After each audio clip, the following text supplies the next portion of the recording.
You're listening to the Nutmegged Arena by the Nutmeg Assist. Hello, everyone, and welcome to another episode of the TNA Podcast brought to you by the Nutmeg Assist. This is a very special episode. Wonder why? Because we got a legend on this edition of the podcast, on this episode. Football is generally called the beautiful game.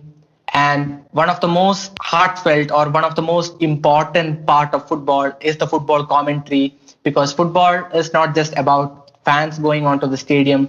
It's a game that is watched across multiple screens in different parts of the world. And football commentary is one of or the heartthrob of football these days. And I'm so happy and so excited to welcome none other than the legend, John Helm, onto this episode. Welcome to the episode, John. Thank you. It's always my pleasure. Absolutely delighted to be with you. Same feelings here, John. And Chris is, again, the co-host of the show. He is on the show today. So welcome back, Chris. Glad to be back. Take your mind off yesterday anyway. All the issues surrounding that game. But it's great to have John on the show. Really looking forward to it. Exactly. Same here, John. So, before moving on to any specific topic, John, we'll start with your career.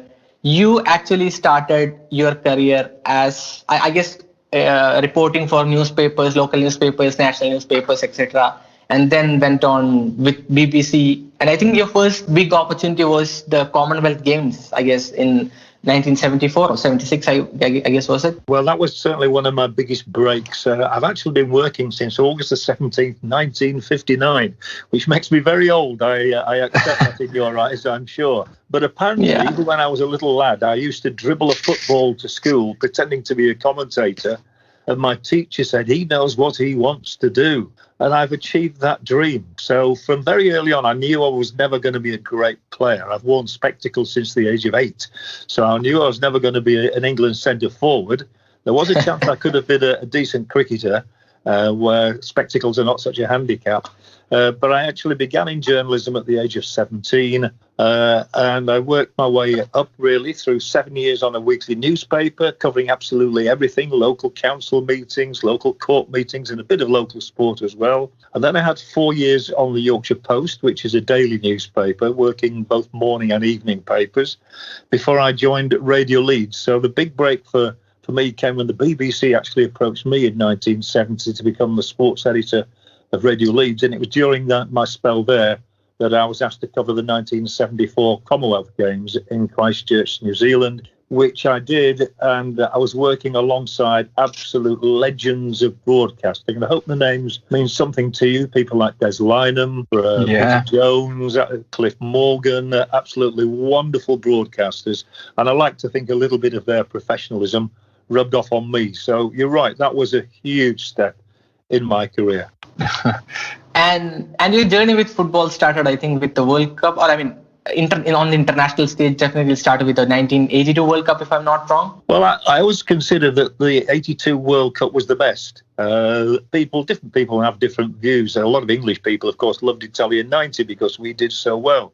But I had the privilege in 1982 of commentating on every one of the Brazilian team's matches. And they, for me, were the best football team I've ever seen. I've been in love with football since 1953 when I went to watch my beloved Bradford Park Avenue, very much the Football League club at that time, of course, but now playing in the National League.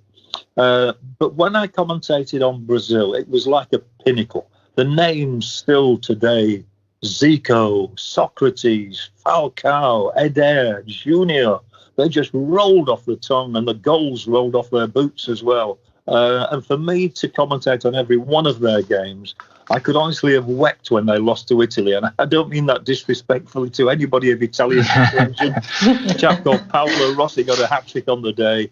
But honestly, I really wanted Brazil to win that World Cup because they were the best team I've ever seen, ever.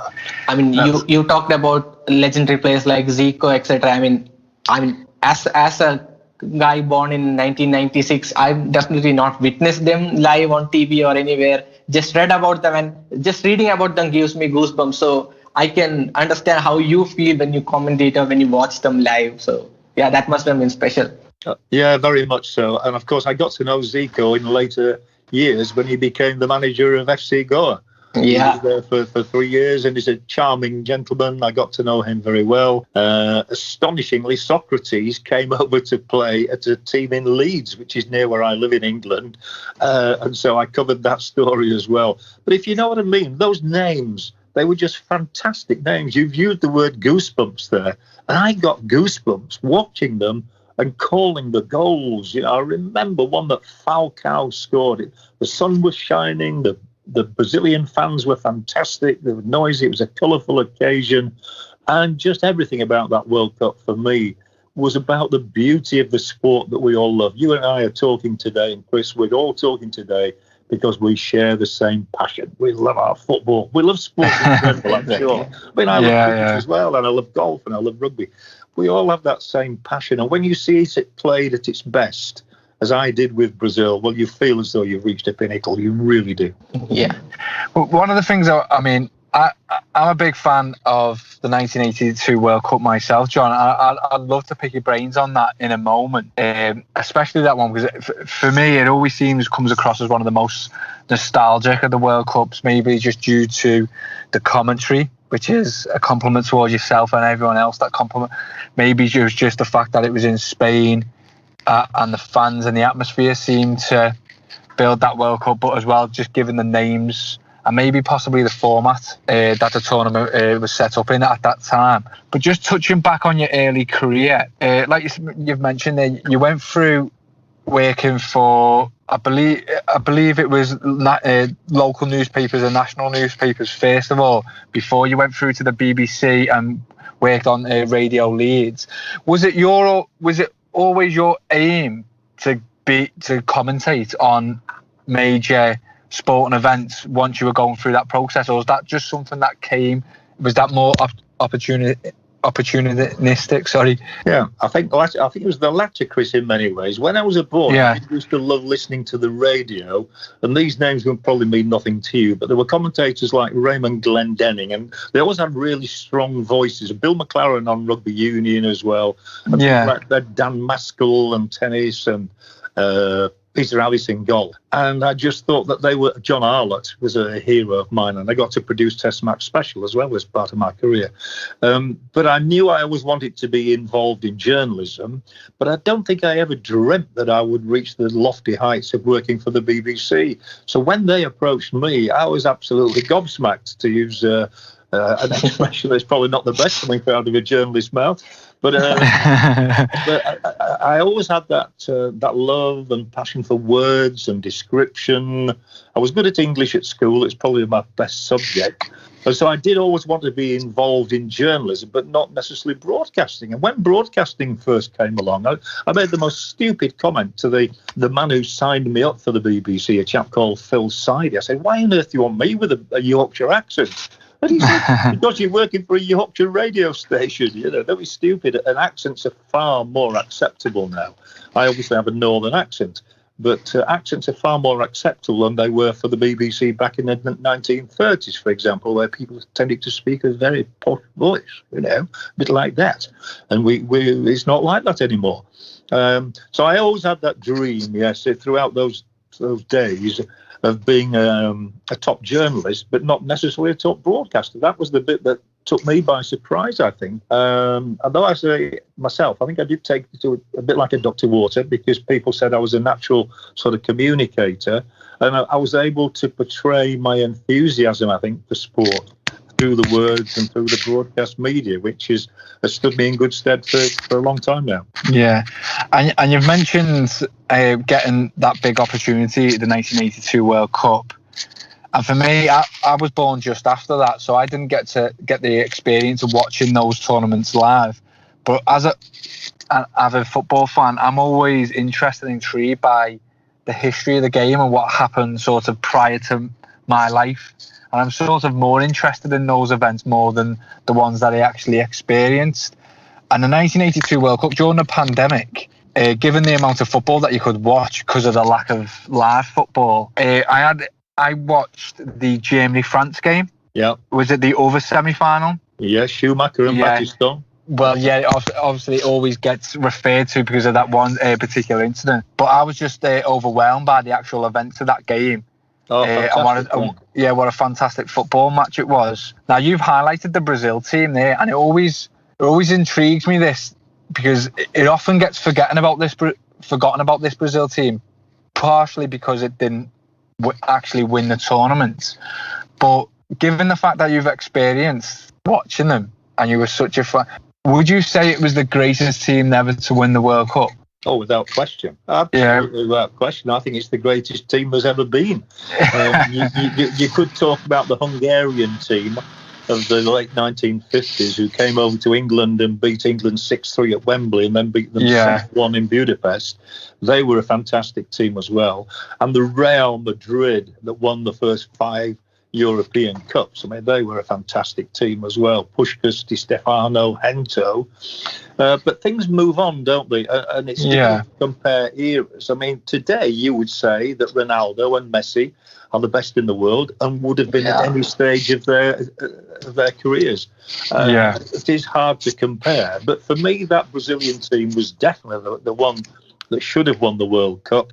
They beat Argentina, remember, in that, as you mentioned, the format earlier. It was a different format to today. They had the first group matches against Russia, New Zealand and Scotland. Then they were up against Argentina and Italy in a second round. And Maradona got himself sent off in that match against Brazil in Barcelona. But there was just some aura about that Brazilian side. You know, they had a bit of a dodgy goalkeeper and they had a bit of a dodgy centre forward. But the other 9, even Leandro, the right back, was fantastic. Oscar, the centre half, absolutely terrific footballers. And I don't think there's ever been a team as exotic as Brazil in the way that they played for Mario Zagallo. They played the most beautiful football you've ever seen, and the hair stood up on the back of your neck when you watched them attack in droves. They look capable of scoring 5 and 6 goals every time they play. So for me, the best team ever, definitely. Yeah, because it's always, everyone always refers to the Dutch team, don't they, from 1974, and obviously they got beat by Germany in the final, and obviously given the high profile of Johan Cruyff, people always seem to just refer to that team and possibly the 78 team as well. But I always think the Brazil team, and I'm glad you mentioned it, that Brazil team and the glamour of it and the style of it often gets brushed under the carpet a little bit, possibly just because of the other events in the tournament as well. Sort of, I mean, the action of Paolo Rossi once he scores in the final often gets referred to as well. But that Brazil team for me always gets, again, probably because of the success of the other teams as well. Maybe that's sort of the nature of it. But it is. I am sort of really happy that gets pointed out, because it was a fantastic team. And just to when you see some of the clips of the way they actually play football, I mean, there was at times where you watched them and they were just sort of walking around the pitch, just passing it. They were that relaxed and that content at being that good on the ball. It's nice to see. They had an aura about them. They had an aura, Chris. And I'm delighted to hear that a man of your age is interested in the history and things that happened before you. I mean, I can remember the first World Cup I saw on television in black and white, obviously, was 1954. But I still remember seeing a chap called Helm at Rahn score the winning goal, and that excited me. And then it was on to 1958 and Sweden, and I can remember some of the games there, and the emergence of Pele, of course, to Chile, and then, of course, 66 in England. So, you know, the World Cup was already building in my imagination, and then to be a part of it just meant so much more. And there have been great teams. You've mentioned the Cruyff and Neeskens team of the Dutch. You know, the Argentina team that beat them in 78 with Ardiles and Kempes and Luque was a fantastic team. And that was the ticker tape World Cup, which was my first, by the way, as a BBC. I was producer there, actually, although I did comment on Brazil versus Italy in that World Cup. So if you go back through history, there have been wonderful players, and it's lovely that younger people acknowledge that and read up about it. I always did when I was a boy. I was fascinated in cricketers like John Bradman and footballers like Stanley Matthews, or he was still around when I was playing. But they conjured up images for me. And I think that is so important. And you've got to imagine the beautiful game. And Brazil played. Exactly. I mean, I'm just 24, and getting into knowing more and more about what happened before 96, what happened in the 50s, what happened in the 60s, etc. And yeah, like you mentioned, it's always intriguing to learn more about the game before, because there are so many amazing stuff. There are so many amazing players that people have not covered, or people still have not spoken much about, because, and even our website, on our website, we do try to cover a lot of stories, a lot of history as well, football history as well. So, I mean, definitely we discover a lot more information every day. So yeah, it's wonderful to speak to someone who's been there live, who's watched those games live, etc. And I mean, you spoke about the '82 World Cup, and one of the teams, or one of the international teams that you commentated a lot on, is Scotland. So me being a Liverpool fan, I mean, the likes of Kenny Dalglish, Graham Souness, etc. had a lot of games back then, and Souness is a player. I mean, definitely due to his punditry, people definitely have a lot of mixed opinions about Souness. But as a player, a lot of people say that he was really good at what he did. As a player, he was absolutely one of the best. And did you think Souness was definitely, I mean, appreciated in his time, or what did you make of his playing career? Yes, Graham Souness was an absolutely brilliant footballer. He did divide opinion in one sense. He was a hard man. People talk about some of the hard men who have graced, if that's the right word, English football, and tend to overlook Graham Souness. He was hard. He was a biting tackler in the middle of the field, and sometimes he did go over the top. Nowadays he's an extremely articulate pundit, one of the best. He analyses a game better than most. And he was part of a team. You've already mentioned Kenny Dalglish. There was also Alan Hansen, was an absolutely magnificent defender. But again, Scotland always suffered from having a dodgy goalkeeper, I'm afraid to say. And they never had 11 great players. I mean, in 1978, that absolutely typified Scotland. They'd been told, their fans, that Scotland were going to go and win the World Cup in Argentina by their coach, Ali MacLeod. They set off, they arrived in Argentina. What did they do? They lost their first match 3-1 to Peru. They drew 1-1 with Iran, and then typical Scotland, they went and beat Holland 3-2 with a fantastic goal from Archie Gemmill. So, that sums them up. They never quite get there, because no matter how good a squad of players they've got, they've never quite got enough to go the whole way. But Souness was an absolutely excellent footballer. Yeah. I think it would be impossible not to mention England's performances in World Cups over the years without when we're speaking to yourself, John, and especially considering Rifric's brought Scotland up. It's just, as a commentator, when you're commentating on England, do you find that sort of, and let's say for example our underperformance in a World Cup, again possibly 1982 being one of them underperformances, do you find that sort of hard if you're commentating on an England game to sort of not let your emotion take control of your commentary? No, I don't think so. I think impartiality is something that is ingrained for commentators. We know there can be exceptions. But we know that we are there to represent both teams. We're there to give a proper illustration of the way the game is being played. And if it just so happens that your favourite team, obviously that would be England in our case, is getting beat, then you have to give the credit to the opposition. I've seen some very curious England performances. In fact, the last World Cup match I did was the one against Sweden in Russia, when Harry Maguire scored, Dele Alli scored, and I was delighted, but I couldn't, because I was on a world feed for FIFA, express that sort of delight, because at the same time you have to sympathise with the Swedes, who are going to get knocked out. On the other hand, when I saw England versus Costa Rica in Brazil, and it was an awful performance by Roy Hodgson's team, then you can still retain neutrality, but explain the fact that most people would have expected better performances from England. Costa Rica have raised their game and deservedly have taken a point out of the match, or have got a draw out of the game. So I think it's inbuilt is your neutrality.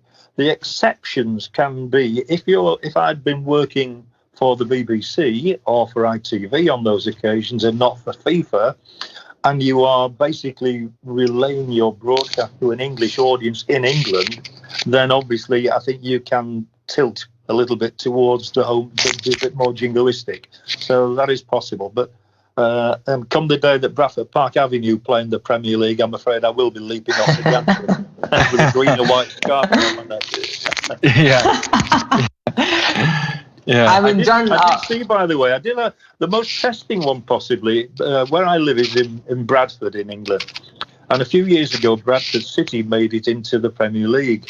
Yeah. And I commentated on the game at Wolverhampton Wanderers, which they won by 3-2, that got them into the Premier League. And it was the first time they were in there for about 80 years.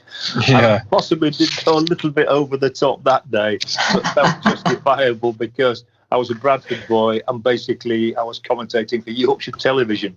So, but that was as close as I've ever come to being biased, I reckon. Yeah.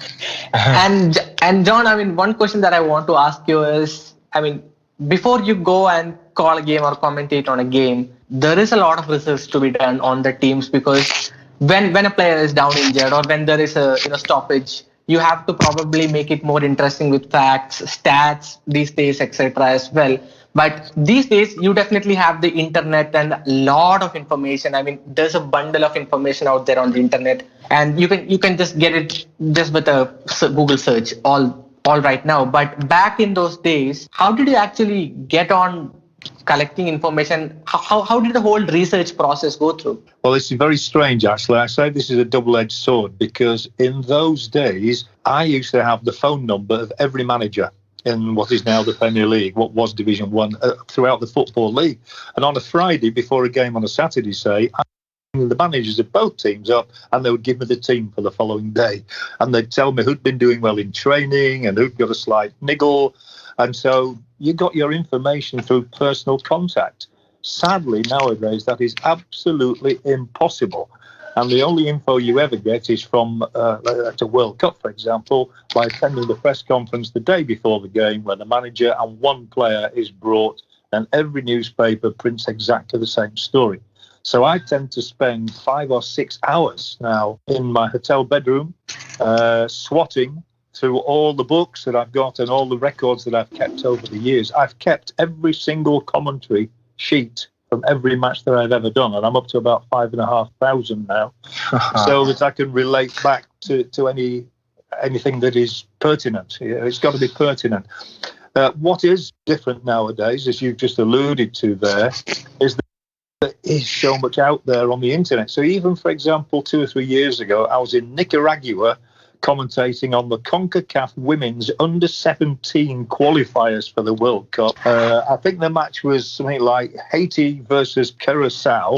And I still managed to find some information about the players, which I thought was extraordinary. But the other way of going about it, which you can do with a thing like that, is to go to the team hotel and the training sessions and talk to managers there. You can do that at that level, but certainly at World Cup and Premier League level, absolutely no chance. And interestingly, of course, I'm due to come to India in a couple of weeks' time for ISL 7. We're going to be cocooned in Goa in our hotels. So that's wonderful. And you think 10 weeks in Goa, how brilliant is that? We will not be allowed out of the hotel.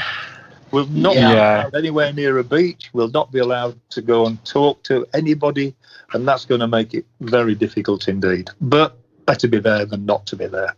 Yeah. Apparently, I mean, sadly, because of the pandemic, the country is not in a really good state.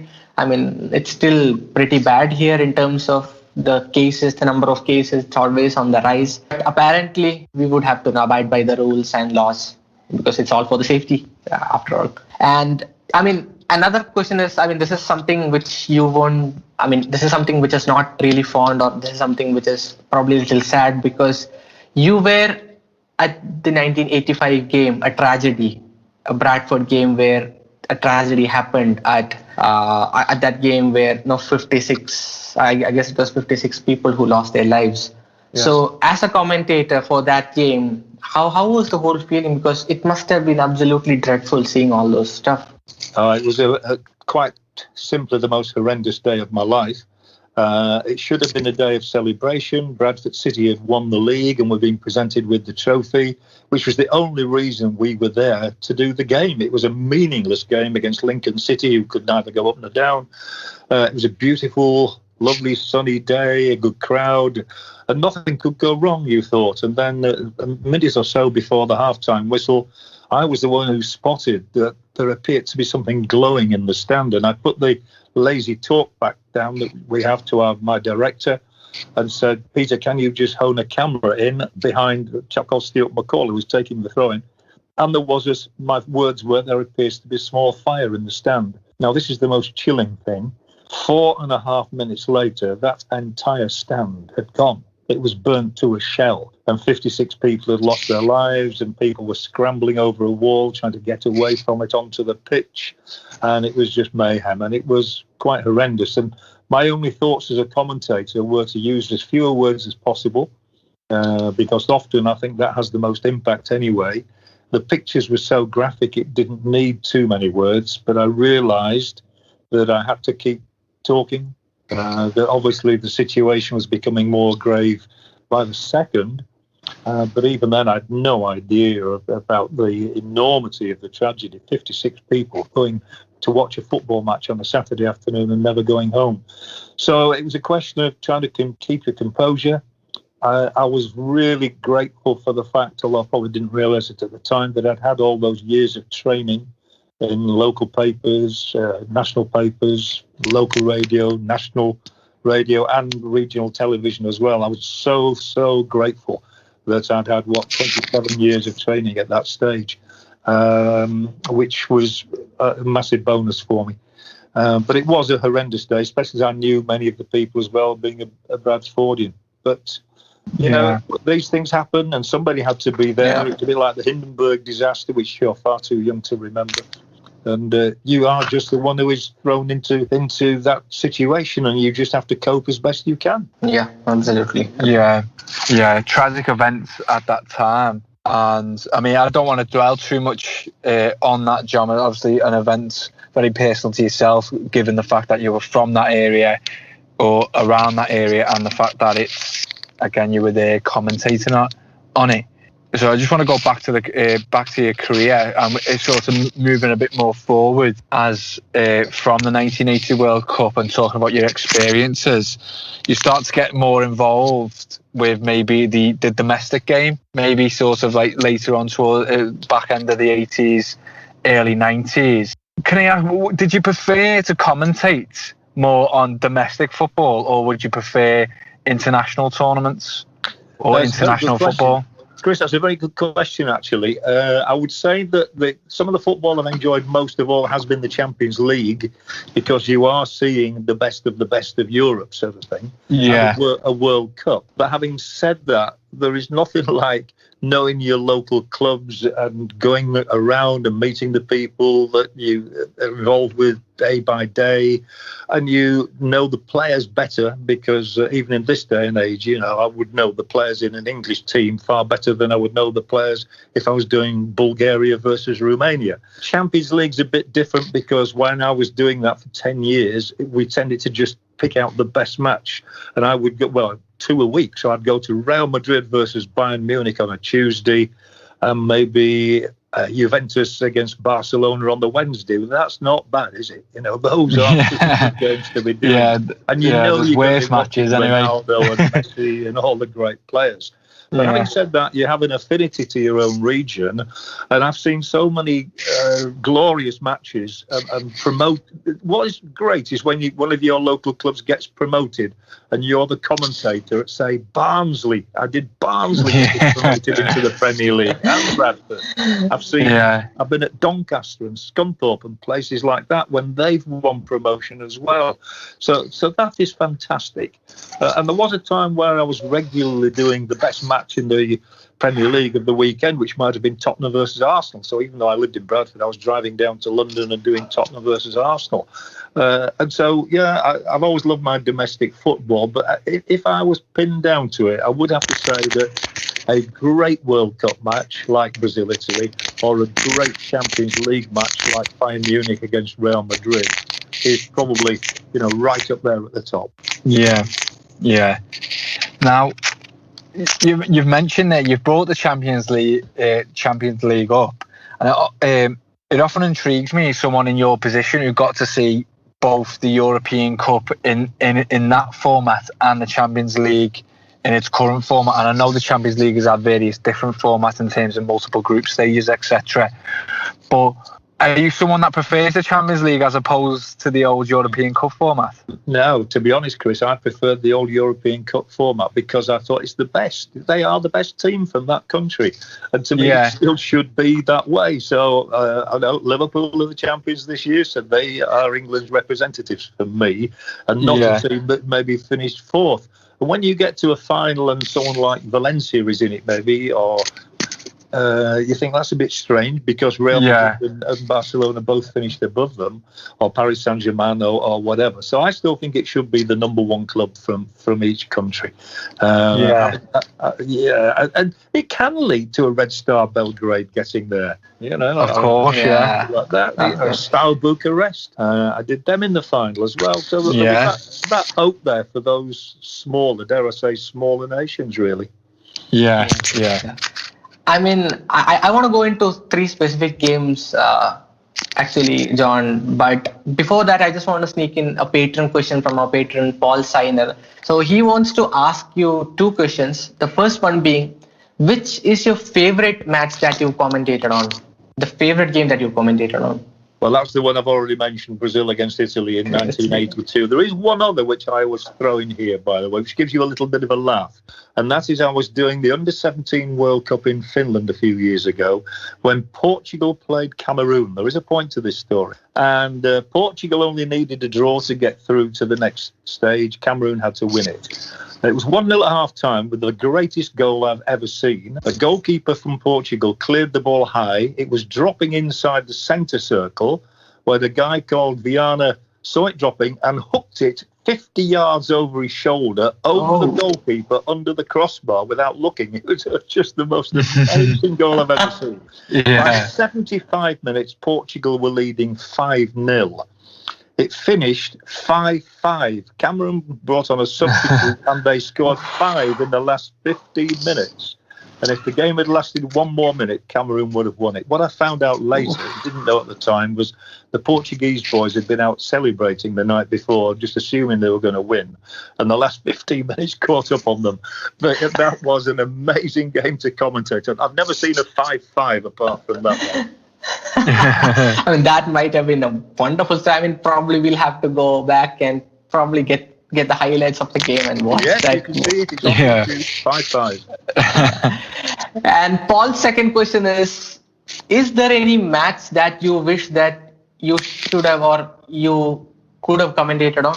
Yes, funny enough, I have actually commentated on it, but I wasn't there. But in the early years of the European Cup, Real Madrid beat Eintracht Frankfurt 7-3 at Hampden Park in Glasgow. That is often held up to be the greatest game ever. Now, I have actually commentated on that one only about 10 years ago, I think, which must have seemed very funny because I would have been about 7 at the time, but never let on. So I'd love to have been at that game. Absolutely, yes. And the other thing I would love to go to, I've never been to, would be the Masters Golf in Augusta. It looks fantastic on television to me, does that. And I would, being a golfer, a very bad one, by the way, but I'm a golfer, I would love to go to Augusta as well. I mean, coincidentally, the guy who posted this question to you, Paul Seiner, he wrote an article for our website on that exact same game, Eintracht Frankfurt versus Real Madrid, the Champions League final. So it's a coincidence. No, well, you see, no, great minds think alike. Yeah, definitely. And I mean, I just told you that I wanted to specifically talk about 3 games, from the 2010 World Cup and the 2014 World Cup. I'll just go to the 2010 World Cup first. The Uruguay versus Ghana game. The Luis Suarez Hand of God Part 2. I remember the match, yeah. I mean, I heard your commentary. I mean, I've been hearing that since then as well at times because I mean, it was all surreal. I mean, the Uruguayan people say that they have this spirit called the Gara Charrua, which means never give up, never die. I mean, it's always fighting. Just go out there and fight till the end. I mean, the way Luis Suarez kept his hand out just to give his team that final hope that somehow Asamoah Gyan or Ghana misses that penalty. And that's exactly what happened. So, I mean, what was the emotion there? Because it's at the end of extra time, the last minute of extra time that happened. Yes, and we were talking earlier about a commentator's need to remain impartial, but you have to take into consideration all sorts of things. No African team had ever reached the semi-finals of the World Cup, and Ghana were in position to do that. Asamoah Gyan, a good player who usually scored his penalties, for once he didn't. Suarez, it was a despicable thing that he'd done, and you just felt cheated, really, or you felt that Ghana had been cheated. And you can't use that word as a commentator because that would have been wrong, but you can express words to suggest that you feel as though there's been an error somewhere along the line here in the laws of the game, and something should have happened which wouldn't have enabled Uruguay to progress as they did do via those sort of circumstances. It's just a feeling. You're right, you get a feeling about certain things that are just not quite right. I'm sure we might get onto VAR. And it's a horrible thing about football at the moment that we too tend to be leaving a lot of matches dissatisfied because we know there has been a bad call, a wrong call, and these things that just shouldn't be happening. Yeah. And the second game from the 2010 World Cup is the World Cup final, the Andres Iniesta goal, which was, I mean, I don't support any international team as such because my country is long way from qualifying for a World Cup finals. So I just randomly pick a team which kind of I feel like, okay, let me just, I mean, it's kind of a feeling which I can't put it into words. But that World Cup I was rooting for Spain because they'd never won a World Cup before. And I kind of like Fernando Torres, David Villa, etc. because those players were kind of close to me. But when Andres Iniesta scored, I was sitting, and that was the first World Cup that I watched in full from the first game, the Shabalala game, to the end. I mean, It was kind of a full experience, fully packed, special experience for me because I'm watching it from India, long way on my TV screen. And for someone who was cheering for Spain in that game, in that tournament, when Andres Iniesta scored, I was out of my seat, jumping with joy as a kid. I mean, 14-year-old kid jumping when Iniesta scored. And it was the case for rest of Spain as well. And as a commentator, how was the feeling? Because it's just the first ever World Cup that Spain won. Yeah, I'm delighted to hear that you were jumping up and down because that's how it should be. That's what it's to be. We're little kids at heart, aren't we? I'm delighted that somebody had scored a winning goal without it going to penalties. I was pleased that Spain won because Holland's tactics that day were good. They did terrible fouls. There should have been a sending off. In fact, I spoke to the referee, Howard Webb, before that final. He and I were the two Englishmen involved in it, really. And he was disappointed later. He knew he should have sent De Jong off. But when Iniesta scored, I think my words were, surely now he's going to score something, and then he scored the goal. Surely now Spain have won the World Cup for the first time. So, it was emotional. I was absolutely delighted. Spain deserved that victory without question. And again, it's just a comment I made there that often the snappier the comment that you make, the better. You don't need to say more than that. You just let the incident talk for itself. Let the crowd noise take over, which is what we're missing at the moment, of course, with games played behind locked doors. But I've always said that the best commentaries really are the ones that have the most impact. Are the ones with the fewest words. And that brings me to the third game which I want to mention to you. And I remember your words. This is the game at the Maracana in the 2014 World Cup semi-final. Brazil at the Maracana got absolutely thrashed by Germany, the eventual World Cup champions of that year. But when Oscar scored that final one goal for Brazil, I guess it was in the 89th or 90th minute, I guess, after Germany put 7 past them. Your words were that the Brazil fans don't know, or the crowd don't know whether to cry or to celebrate or to, I mean, they're absolutely confused. And that was the state. I mean, Brazil at their home, got battered 7-1. And no one saw this coming. No one saw this coming. And India, I mean, the place where I'm from, Kerala, we have a huge fan base for Brazil and Argentina. It's been there since the 90s. I mean, you can see buildings painted yellow, buildings painted in blue and white when the World Cup comes. Even their own vehicles, people do paint the vehicles with those colors, with their flags.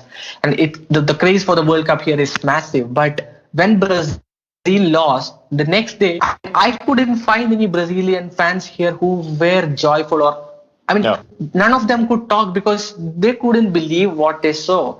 And as a commentator for you at the home of the Brazilians, I mean, what was the emotion there? Yes, it was the saddest day that I think I've ever seen in a footballing sense. I've never been at a match before where supporters of one team were leaving the stadium after 25 minutes and the director was cutting up shots of spectators crying after 25 minutes because their team was literally 5 down and could have been 7 down. So, yeah, you referred to Oscar scoring the goal. It was meaningless, an absolutely meaningless goal. It was in Belo Horizonte, by the way, was the game. It wasn't in the Maracanã. It was the final Maracanã. But to see, it wasn't just the footballers who were devastated. Oscar ran off the pitch at half-time crying, because the game had gone. And I'd been to the press conference the day before when Thiago Silva, who was not eligible to play that game, he'd been extremely eloquent what it meant to the Brazilian people. And it was as though the whole nation was in mourning. And they didn't get over that until they actually beat Germany in the Olympic Games a couple of years later. Because it was such a desperate performance. I mean, it was just not that they'd been beaten. If they'd lost it 3-1 or 2-0 or something like that, fine. But to concede 7 goals like that, I mean, don't take anything away from Germany, but it was a horrendous Brazilian performance, which I don't think Scolari will ever live down, to be honest. And it took still taking probably a time for the Brazilian fans to get over it. They need to win a World Cup now to get over that, because that is still the most haunting memory possible. Yeah, absolutely. When that sort of thing happens, John, when you're commentating on a game or you're in the same stadium, when something like that happens on that level, does it strike you at the time what is actually occurring in front of your eyes? Or do you sort of look back at it now and go, God, I was actually there then? Or do you actually realise that at that time? That one really did strike me at the time, because you've done 2 or 3 days of preparation for it. You've been to all the press conferences. You've built it up. You've gone into the game with as many facts and as much information as possible. You're looking forward to a fantastic encounter, wondering who is going to prevail. And then when after 25 minutes the story has already been written and you already know the result, there's a feeling of deflation, strangely enough. You want a game to last 90 minutes. You want both sides to be in contention for 90 minutes. And as I say, it was a national humiliation, devastation, and you felt a part of it. And I was a bit disappointed with one comment afterwards, but somebody said, why did he concentrate on the Brazilian performance and not on how magnificent Germany were? Well, the story was Brazil collapsing in their own country and yet again failing to win a World Cup in their own country, as they had done before, of course, when Uruguay took the crown. That was not being detrimental to the Germans at all. They were magnificent, and obviously they absolutely destroyed Brazil on the day. So they got it right. Brazil got it horribly wrong. But that was the story. Sometimes the story is about the vanquished and not about the victor. Well, I just want to mention as well and try and get your opinion on international football, because there's a lot of negative press around international football at the moment, whether it's supposed to actually be going on during the pandemic. And that is one thing aside. But over the years, with the development of the Champions League and more fixtures coming into play for the club teams throughout the seasons, international football has took sort of it's not a backward step, but it's been pushed aside, so to speak, considering that I'm sure as you were commentating back in the 80s and the 90s, the World Cup was the pinnacle of world football, and that was often held in such regard as that would determine who the best players were. As where now it's not there. The Champions League has took over in terms of the profile of the competition. Would you do anything differently to the World Cup to maybe get it, change the format, or what would you do differently to, if anything, to try and get it sort of back up there? Yeah, it's a tough one. Is this the only thing I can think of really? I mean, we've obviously expanded it to 32 teams now, which means you are always going to have one or two teams who are just make weights at the start of the competition. Maybe they should play those early matches as a regional competition or whatever, and the top 4 go through or whatever out of 16, and the World Cup reverts to being just the top 16 teams in the world or something like that. It has been diluted. You're absolutely right, and yet we have to accept that there has been a broadening of standards right across the world. I mean, I was looking last week, for example. I think Gibraltar have won their last 2 matches. You can't even comprehend, can you? I mean, I mean, I go back to the days when England used to beat Mexico 9-0 and USA 10-0. Although you don't, well, I was just going to say you don't get those sort of results now unless it's Brazil-Germany. Or in our case, in the Premier League, 1 or 2 recent results. I don't like fiddling too much with the competitions. You're quite right to say that the Champions League has taken over, although, of course, this year, that had to have a different format, didn't it? Because of the pandemic. We all like to see the cream of the crop. We all like to see the best, and so we want to see Brazil play Argentina and Italy play Germany, which we get in European Championships. I think, Chris, one of the problems may be that there is just so much football nowadays that we are saturated with it. And I can scan through the results in my paper, and Macedonia 2, Slovenia 1. It doesn't mean anything to me. If it was World Cup finals, it would mean a little bit more.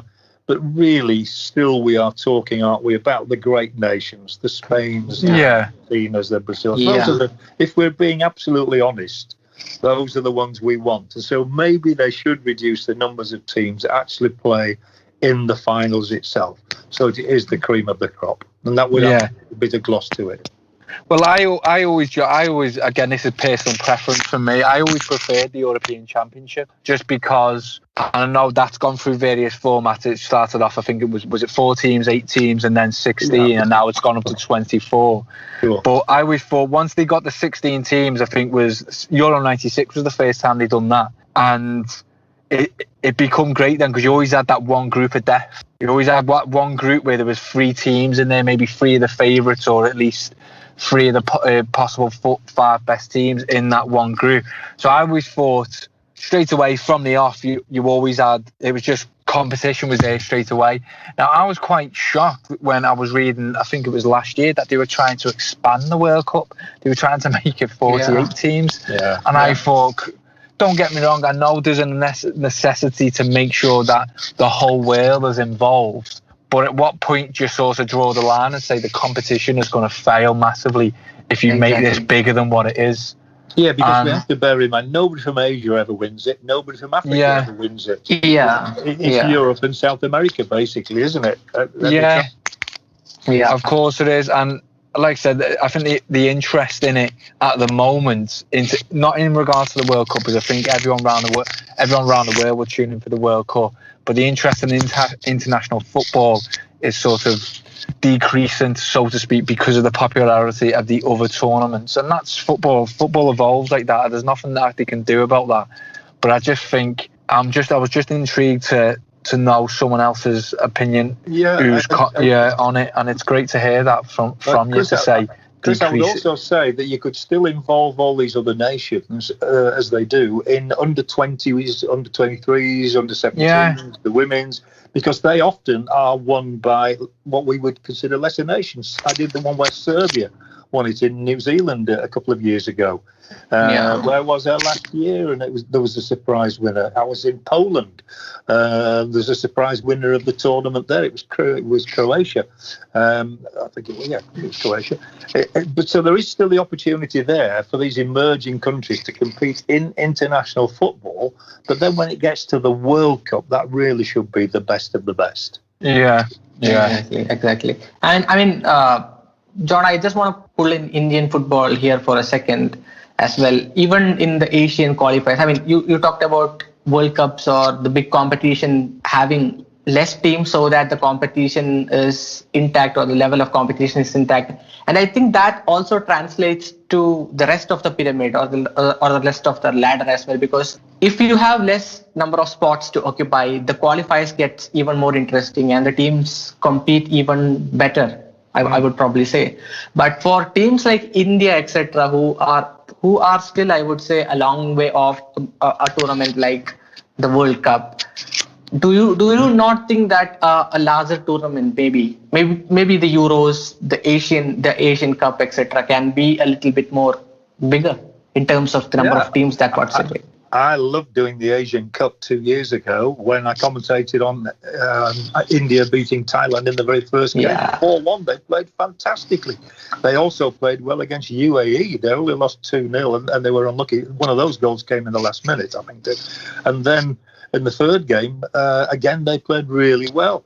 And that's what I'm talking about. In a way, that is a breeding ground, is the Asian Cup for the bigger tournaments, And it can be. It's the same in CONCACAF and the same in CONMEBOL as well. Some of the lesser nations get their opportunities to play in those and to win them. I did in that Asian Cup. I was astonished that Qatar turned out to be the best team. Qatar. Okay, they've got a World Cup coming up, and they were genuinely Qatari players. They weren't imported Brazilians or things like that. Virtually the whole squad were Qataris, and so that was their platform, and they proved themselves an excellent side as well. And I love to see that. I think that is absolutely great. But we still come back to the point about how you make the World Cup truly competitive at the very highest level. Yeah, absolutely. Yeah. And I just want to touch upon Indian football as well. Now that we just talked about India also, but I mean, John, you've been commentating for the ISL for since the inception of the league, since the league started.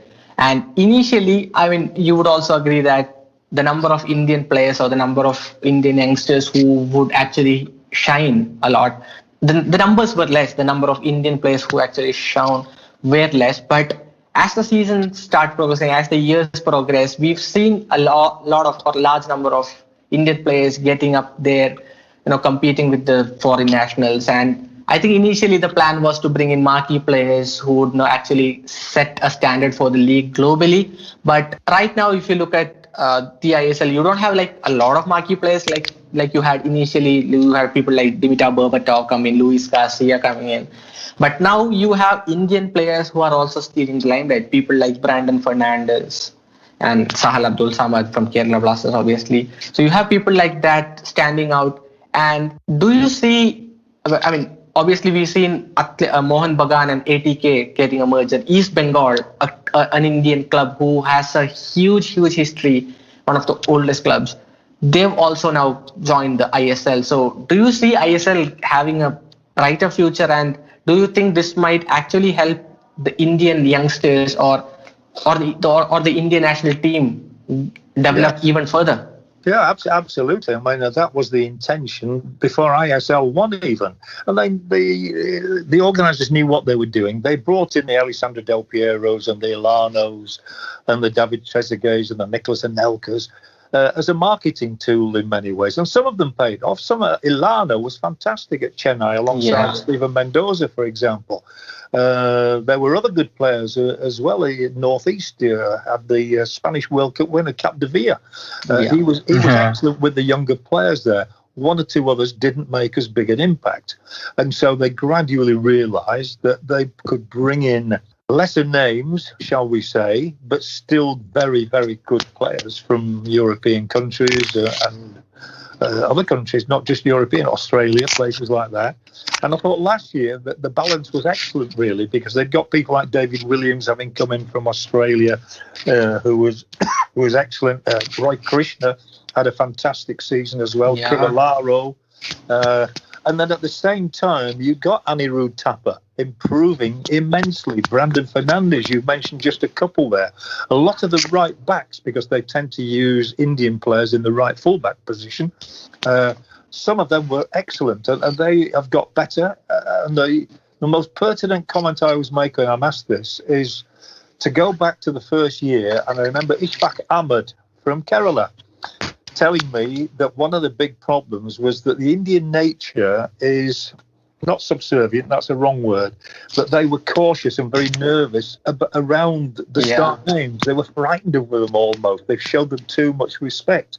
Now that's not happening anymore. They've grown in stature of the Indian players, and they're no longer afraid to express themselves alongside these European names who are not as big. Valskis was never going to be as big a name as Del Piero, but he's had a lot more impact. And now, of course, you have to have 6 Indian players on the pitch and the 5 foreigners. It's turned around that way. And that is bound to rub off on the national team. It has to do. And I just mentioned Tapper. He was brilliant at that Asian Cup as well. And there have been others, and there will continue to be. You've got a good goalkeeper now in Gurpreet Singh Sandhu. Excellent goalkeeper. So, there are a lot of emerging Indian players. And I think this next year, ISL 7 is going to be fascinating because East Bengal are bringing in some pretty talented players. I've read about another 2 today who I know from English football. Mohan Bagan, ATK, that's such an interesting development as well. As always, you'll have Bengaluru, you'll have Chennai. It's going to be a really strong competition this year. Yeah, and one more interesting thing or intriguing thing is that the City Football Group, took interest in Indian football, and they've acquired Mumbai City FC. So that is a huge step, I think, for Indian football, and that's gonna prove to be a big signing, or what do you say, big news or big help in the future for Indian football, because they really care about their business, they really care about their football club. So I think the project at Mumbai City FC is going to be really interesting, and I think it's going to be really fascinating to see how that project develops over the next 2 to 3 years. Yeah, it's just a great shame that, of course, with the pandemic, every match is going to have to be played in the state of Goa. So we won't see any matches in Mumbai or Guwahati or Kerala or wherever, which is a great shame. One can only hope that this pandemic goes away, or they get the vaccine required to sort it as soon as possible so we can get back to seeing big crowds. I'll never forget the first time I went to Kerala and there were 60,000 there in yellow going absolutely crazy. Or being in Salt Lake, in Calcutta, when we know Mohan Bagan and East Bengal can pull 100,000 people in. I mean, it's just fantastic, which people around the world do not realise. So everything is there. Everything is in place for Indian football to stride ahead. There is absolutely no question. I've always said what they need is one player who makes it in Europe. If you've got one Baichung Bhutia, one Sunil Chetri, one whoever it might be, the next one off the block, and he goes away to a massive club in Europe and becomes a star, football in India, well, it will take off. Absolutely. There's no question about that. And do you see any player as such probably taking that big step? I mean, not just into not necessarily into the top 5 leagues, but at least a bit of a competitive or Champions League league in the future, in the next 2-3 years, I mean. Yeah, it's hard, but you expect it to have to be almost a forward player, somebody who scores goals, or a brilliantly creative midfield player, because defenders don't. I love Sandesh Jingam, for example, who's come through an injury problem and now signed for ATK Mohan Bagan. He's might have done it at one stage, I thought. The first year I saw him playing for Kerala, I thought he was absolutely outstanding, and then unfortunately he's picked up a couple of injuries.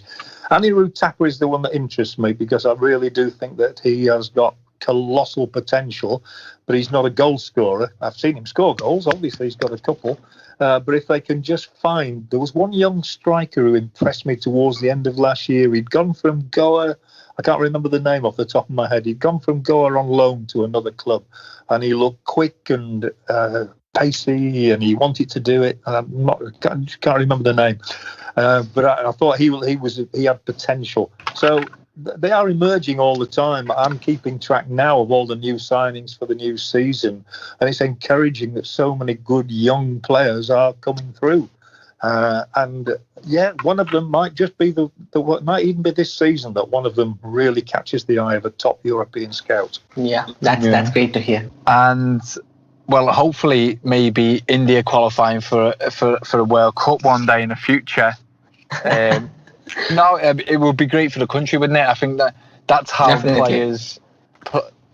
players from within the country will get recognised.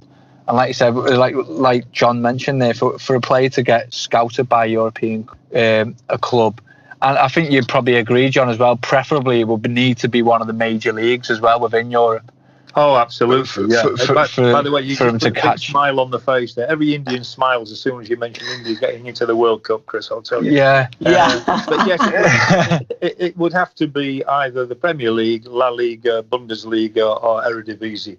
You know, one of those 4 leagues, probably. Yeah, of course it would, yeah. The under-17 keeper, Dheeraj Singh, actually had a trials at Motherwell in Scotland, and they actually loved him, but unfortunately due to work permit or the other issues, he couldn't make it. So, I mean, that was a shame because that was a real opportunity. Yeah, he could have been the one. But yeah.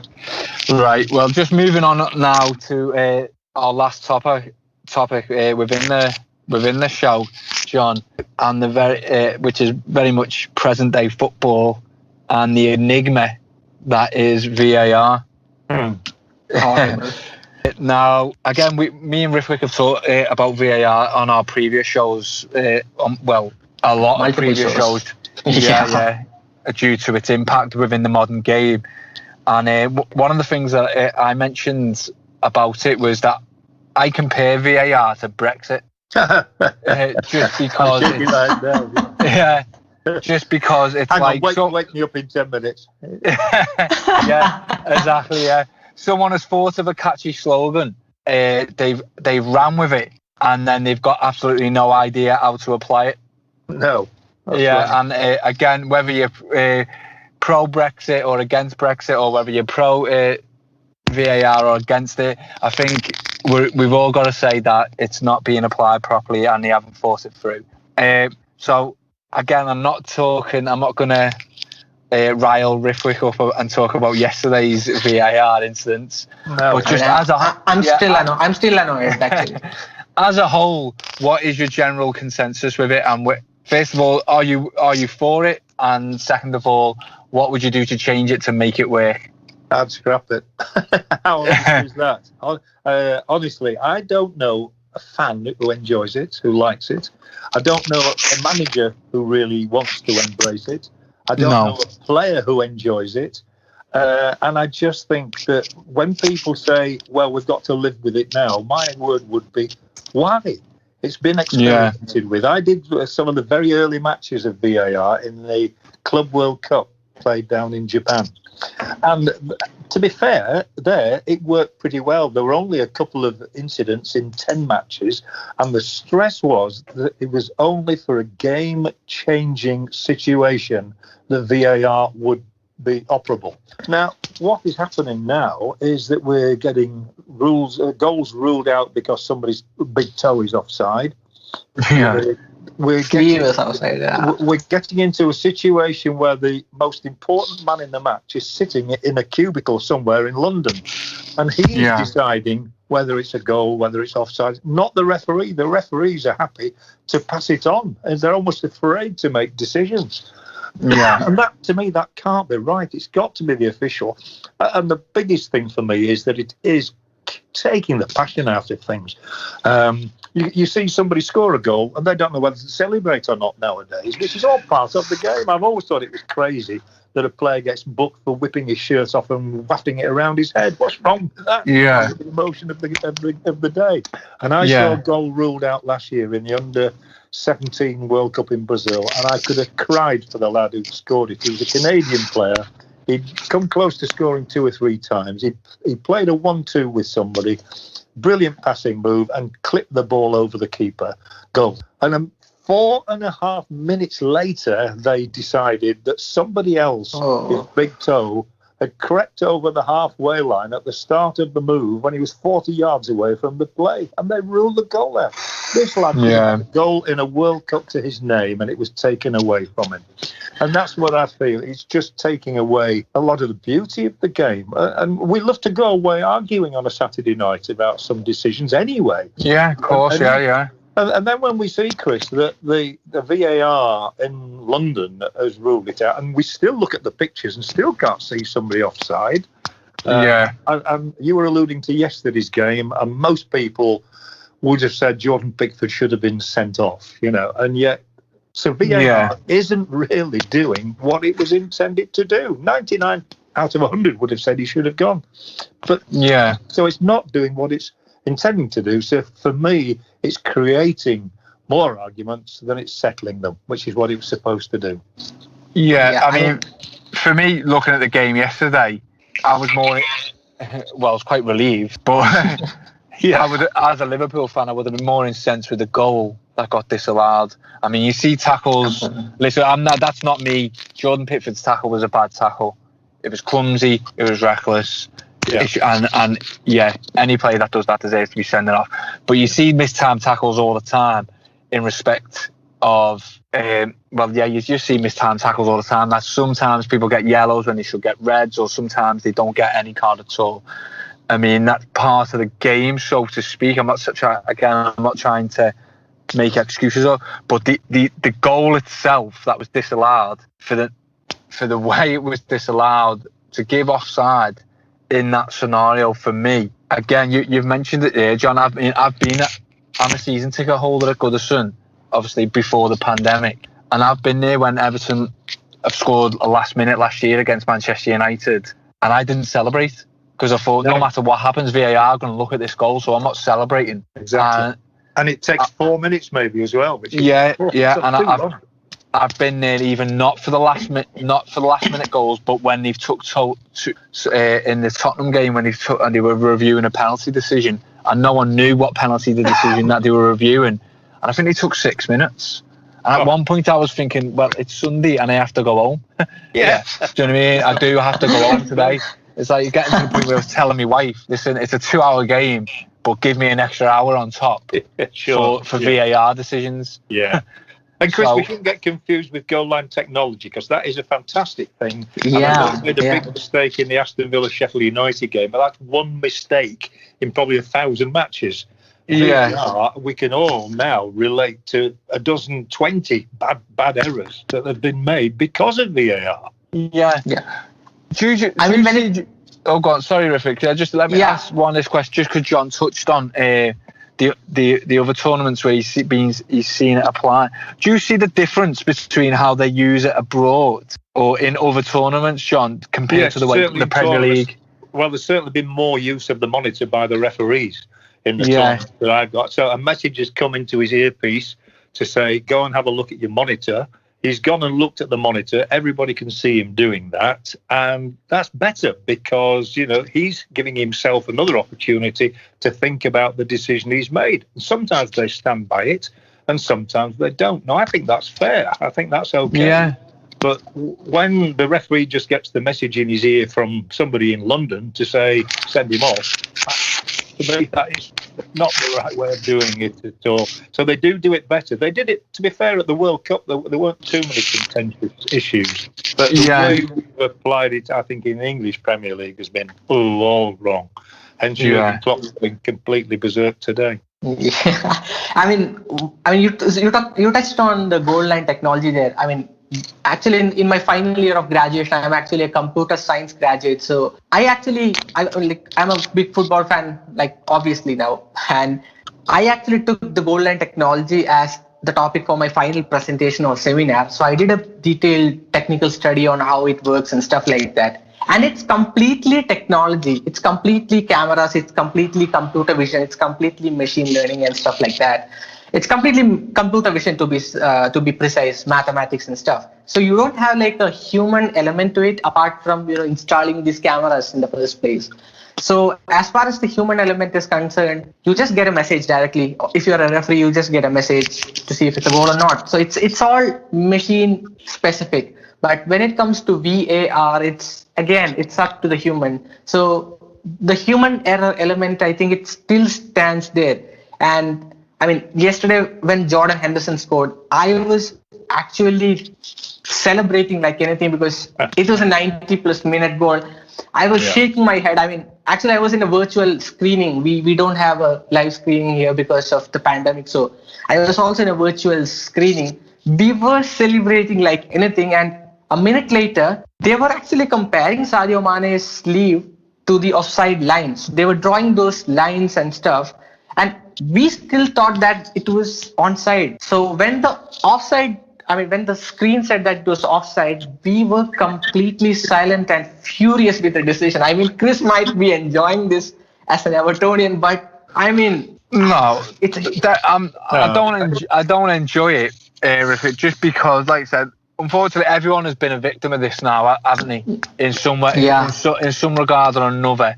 Somewhat, obviously, the occasion probably hypes up the anger for yourself because it's a Merseyside derby, it's last-minute winner, etc. It doesn't get any better, does it? For a last-minute winner in a Merseyside derby, there's no such. So the occasion plays the emotion in that scenario. We've all been a victim of this now, but what I don't like, you've touched on it there, and John's touched on it.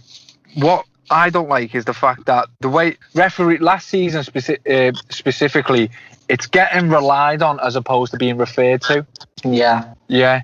And John mentioned there, someone in a box somewhere is refereeing the game, not the man on the field. So, and you've also mentioned that it's still human error. So what's the point in having it at all? If a human is still making a decision, there's always going to be a proportion of people that disagree with that decision, and that's inevitable, and that's okay. You're never going to take that away from the game. So what's the point in applying it if you're still going to rely on humans? You might as well just rely on the human on the pitch. Now, I don't know if John agrees with me this, but as well, once they ran with this and once they decided that this is going to come into play, the Premier League have obviously done it completely wrong, but they've introduced it and took on too much too quick. They should have introduced it and said, right, we're just using it for offsides. Then next year, the year after, they might just use it for offsides and penalties. And then once that is working, they might say, right, we're going to now introduce 2-footer challenges or tackles that we can use as well, and just built on it slowly. But the thing that annoys me, Chris, is when people say that we've now got to live with it. Why do we have to live with it? Yeah. We're experimented with it. I have this theory that it suits some sports. It suits cricket. It can suit rugby as well, because they don't mind. They hang around for a minute or two, and it's a very physical contact game. And they generally seem to get that one right as to whether it is a try or it's not a try. But when they say we've now got to live with it, that really does annoy me, because I feel as though that means we're being dictated to totally as spectators, as clubs, as referees, as players, everybody. We've got to put it with this thing, even though it has been seen to not be right. I would happily lead any protest against it. As I started this conversation by saying, scrap it now. Exactly. Let's go back to the way we used to be. There was nothing much wrong with football. Yes, we always had a moan about a referee. That's part and parcel of the game, isn't it?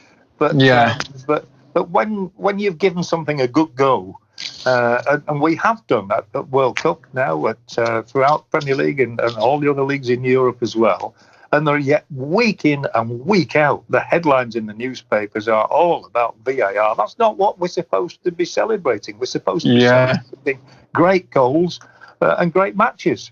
And all we go away now is shaking our heads in disbelief, saying, I can't believe they gave a penalty here or they didn't there, or whatever. And that's sad for me. It's not the game that I grew up watching, as many people have said. One final patron question, John, from our patron Dieter Van Gogh. So his question for you is, what do you like the most being a commentator? I think it's because you are a part of an occasion. And a big part of the occasion as well, because you are conveying, you are talking about the pictures that people can see and adding to those pictures. But you're privileged. I mean, I've seen, not just in football, I've seen Usain Bolt break the world record at an Olympic Games. I've seen, some of the great Ian Botham winning a test match for England. I've seen some of the most wonderful golf, Nicholas versus Watson at Turnberry in 1977.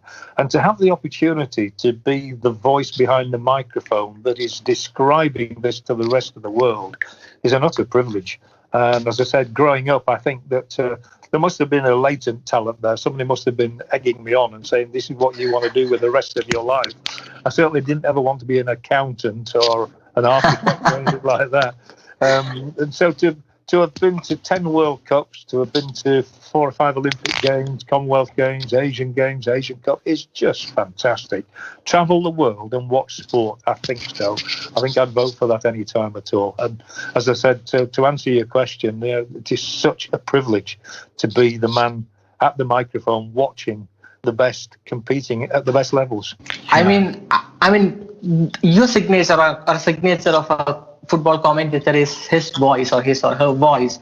So when people talk about John Helm, when people talk about Martin Tyler, when people talk about Harsha Bhogle in cricket, or when people talk about Peter Drury or anyone or any commentator in sport, when you hear a voice, the name directly hits in your head. So when I hear your voice, yeah, this is John Helm. So it's signature. I mean, you don't even remember some of your relatives' names or relatives' voice the way you remember the voice of a football commentator or a sports commentator. So that connection, I think the connection between people watching on their TV screens or whatever screens and the game happening miles or continents apart, it's the commentator that bridges the gap. So I think always in this game, I think the role that a football commentator plays has a huge influence on the people miles apart from where the actual event is happening. So I think for the job you guys do, I think it's a really tough job. You have a lot to prepare. You have to kind of use the exact or the correct word for the correct occasion, and to reach out to millions of people out there. I think the job that you're doing is massive, and the respect that we have for you is massive. I mean, personally, I think I grew up loving commentators of the sport. I mean, I remember myself commentating in my English classes because English was one of my favorite subjects, because I used to score a lot of marks in that subject apart from mathematics. So for the shows that my teachers used to have, the radio shows, the video shows, I used to call one of my football friends and we used to do commentary because we used to love doing football commentary. So that actually talks about the respect that we have for you people working in the industry. So it's really amazing to hear from you guys and also speak to you directly. Yeah. Thank you for the kind words. I think the secret is we love what we do. That's a nice tribute that you've paid there to all the voices around the world. Okay. Thank you. No worries, John. It's been an absolute pleasure to have you on the show. And I just want to say to yourself and all commentators really, is that one of the biggest compliments I can pay you is that you actually make these iconic sports moments become memorable with your commentary, because it's the commentary that we remember when it happens just as much as the event. And it's always our privilege to be there in the seat. So, but to receive those sort of words is very encouraging for us. Yeah. Exactly. I mean, exactly like Chris said. I mean, I just kind of brought in a certain sentence that you spoke in the 2014 World Cup. That is something that happened 6 years back. Straight out of my mind, it came just to ask you a question. So that actually speaks of the impact that you guys have on people. Okay, thank you very much, everybody. Yeah. And one final question before we wind up. What would be your advice to the young generation or the young people who aspire to be commentators? Or how do you actually, advise them to prepare for a future as a commentator or a broadcaster? Well, I always say that to be themselves, to be honest with you, don't try to, you can seek to emulate somebody, but don't seek to copy them.